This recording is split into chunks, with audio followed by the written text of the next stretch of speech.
Contemporary art پر ہماری اپنی زبان اردو میں.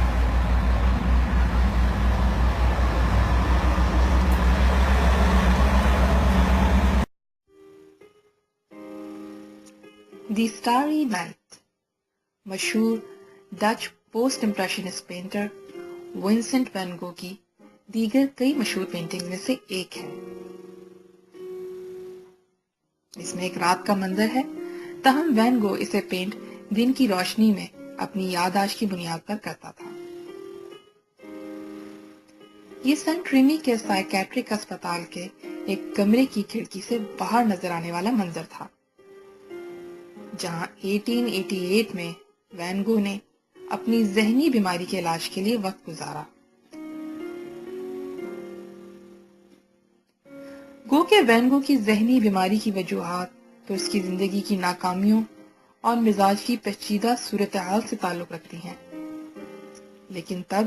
یہ ایک ایموشنل بریک ڈاؤن کا سبب بن گئیں جب اس کا اپنے پینٹر دوست گوگین کے ساتھ کسی معاملے پر جھگڑا ہوا، اور تنازع کی شدت اس قدر بڑھی کہ وین گو اپنے غصے پر قابو نہ رکھ سکا اور اپنا ہی دایاں کان کاٹ ڈالا.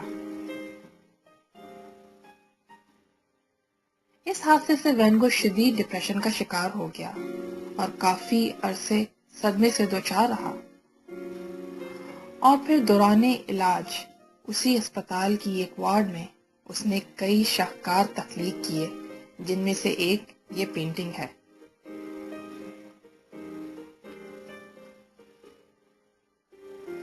دی اسٹاری نائٹ میں ہم پہلے تاثر میں ایک وادی کے اوپر ستاروں اور بادلوں کا ایک تصوراتی یا طلسماتی سا منظر دیکھتے ہیں، جس میں مختلف رنگوں کے گھماؤ دار برش سٹروکس اور لکیروں سے ستاروں اور بادلوں کی ایسی جیومیٹرک اور دائروں پر مشتمل اشکال ہیں جو ہماری توجہ پوری طرح کھینچ لیتے ہیں، اور پھر وہ کسی کہانی سنانے کی طرح ہمیں آرٹسٹ کے خیالات سے جوڑ دیتے ہیں. یہ پینٹنگ وین گو کے ذہنی انتشار کی وجہ بننے والی ناکامیاں اور تکلیفیں جو اسے زندگی میں پیش آئیں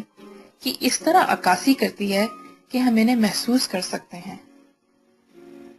اور یوں یہ ایموشنل ایکسپریشن کا عظیم شاہکار قرار پاتی ہے. لیکن صرف یہی نہیں، بلکہ اسٹاری نائٹ تکنیکی طور بھی اپنے رنگوں، سٹروکس اور کمپوزیشن کا ایک بہترین شاہکار ہے، جن میں رنگوں کی شارپ اور پوائنٹڈ لائنوں نے ایک دوسرے کو کمپلیمنٹ کرتے ہوئے اور کرو برش سٹروکس نے جیومیٹرک فارم تشکیل کرتے ہوئے ایک تاثر سے بھرپور امیج تخلیق کیا ہے. اور ہمیں حیرانگی ہوتی ہے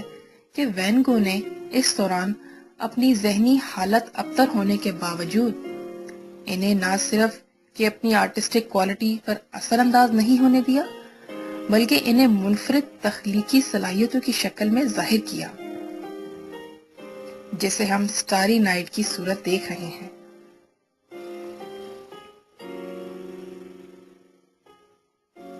آج یہ painting museum of modern art new York میں موجود ہے.